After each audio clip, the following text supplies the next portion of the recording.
Kuyyuu roobii yaa cabbii rufa kuyyuu roobii yaa cabbii namseetti fadadanii agarii tulluu baasii yaa rabbii jechuun uummanni salaalee agariin akka harka mootummaa oltutotaatti hin kufneef sirbaan waaqa kadhatuuf turan. Agariin gaafa nafxanyoota irratti tarkaanfii fudhachuu barbaades tasoo osoo hin taane akka qophaa'anii eegan dura ergaatti dhaammateetuma dhaqa. Fakkeenyaaf guyyaa tokko bulchaa aanaa dagame yeroo sanaa kan ta'etti akka dhaqu ergaatti dhaammate. Guyyaan jedhames yoo ga'u namtichi waardiyyoota isaa qabatee meeshaa isaa hidhatee loltuu isaa hidhachiisee dhufa agarii eegutti ka'e. Osuma eegaa jiru kadhataan uffata baay'ee moofa'aa ta'e uffatee kadhachaa deemu tokko mana bulchaa kanaatti goree kadhate.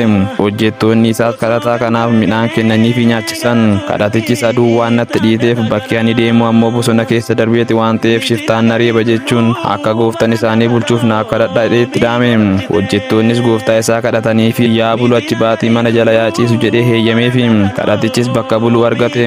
Sana booda dhufa agarii eeguu itti fufan. Sa'aatiin beellamaa darbus agariin dhufuu waan dideef abbaan aangoo sun duraanuu erga yoomitti tikseen fuuldura koo dhaabbattee naan lolti jechuun tuffii agariif qabu mul'isuun laphee ofii dhiittesee taa'e. Yeroo kana kadhatichi baatii jala ciisu sun waan namni kun jedhu hunda sirriitti dhaggeeffachaa ture. Erga obsaan xiqqoo turee booda kadhatichi bakka ciisuu ka'e shugguxii qanqalloo itti kadhachaa ture sana keessaa baasee gurra bulchaa sanaa irratti qabee akka harka kennatu itti hime. Namichis naasuudhaan qawwee isaa lafa godhatee harka agariitti kenne. Edaa kadhataan bakka bultii qabate sun agarii tulluu ture.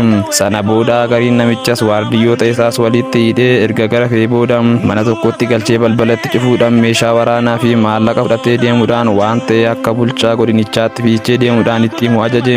Yoo himuu baate garuu yeroo biraa deebi'uudhaan akka ajjeesu akeekkachiisee deeme.